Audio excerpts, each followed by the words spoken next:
Holy HARAMBALL.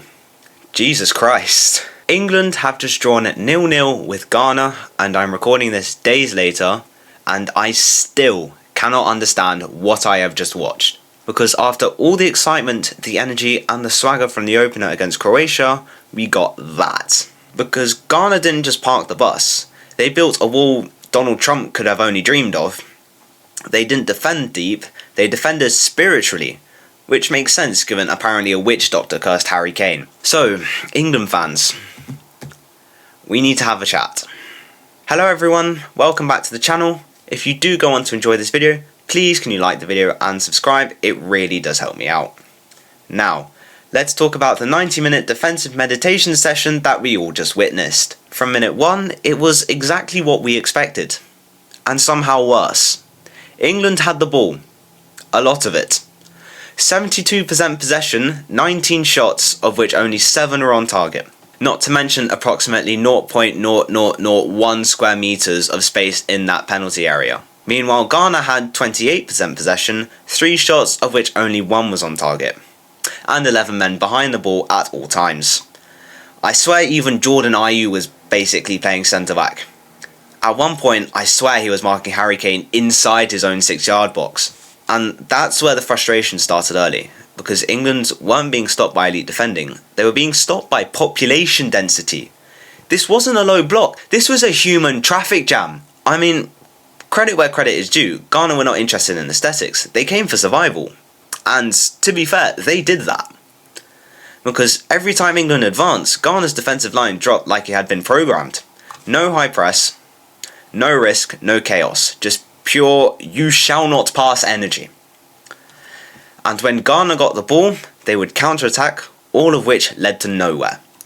This wasn't football, this was defensive meditation, a tactical yoga session, a masterclass in thou shalt not pass and thou shalt not concede. Well, I mean, it's not like England were any better. Their best chances were really only just half chances.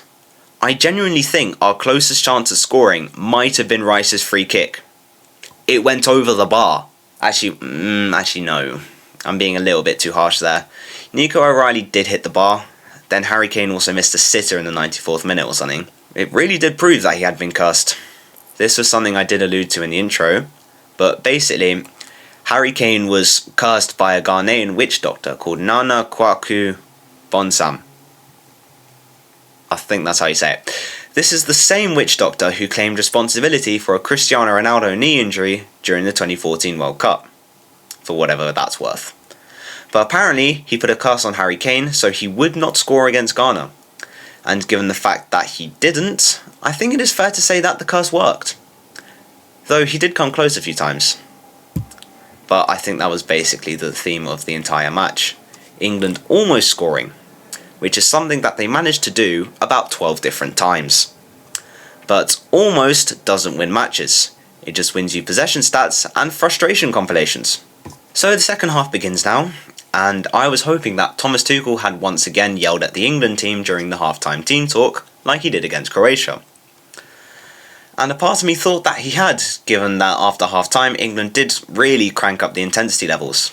It felt like a goal was coming, but Ghana's defensive shape just didn't break.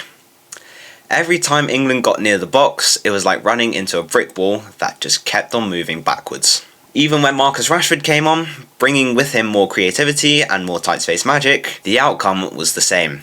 No final ball, no breakthrough, no goal. So the game ended 0-0.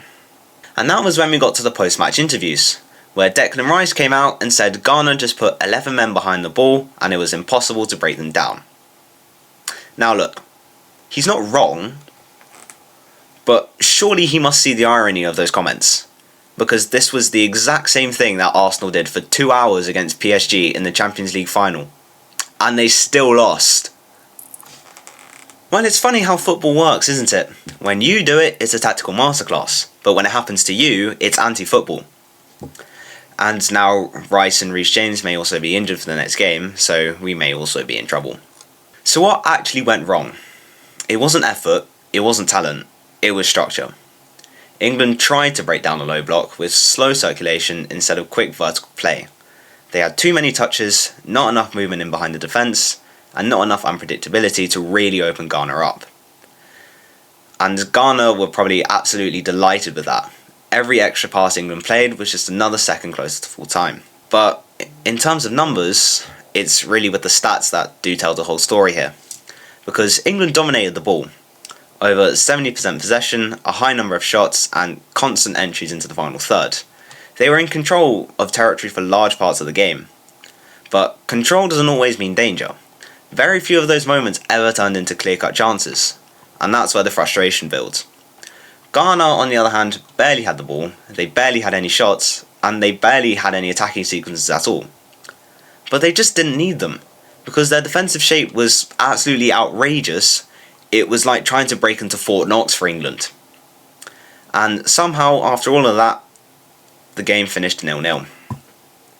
Really is football at its purest, most annoying form. And we have to say it, Ghana executed their plan perfectly. They didn't come to entertain, they came to survive. And now they've left with a clean sheet, a point, and a tactical masterclass in HARAMBALL. Ugly? Maybe. Effective? Absolutely. But for England, no, it really does feel like 2 points were dropped there. If you're serious about tournaments, you have to be able to break down low blocks, because you don't always get open end-to-end football. Sometimes you get exactly this, a wall of defenders, a slow tempo, and a grind. And today, England just didn't have the answer. So where does this leave us? Well, I am now fairly certain that England's game against Panama is now a must-win game, especially if England wants some chance at winning the World Cup. But props to Ghana for their defensive masterclass. It was great defending and was a great clean sheet from them. But it made it really frustrating to be an England fan, because that wasn't just defending, that was football survival mode turned all the way up to the maximum. But what do you think? Was this a failure from England to break them down, or a perfectly executed defensive masterclass from Ghana? And who was your man of the match? Let me know down in the comments below. And if you enjoyed the video, please be sure to like and subscribe, and I will see you all in the next one. Goodbye.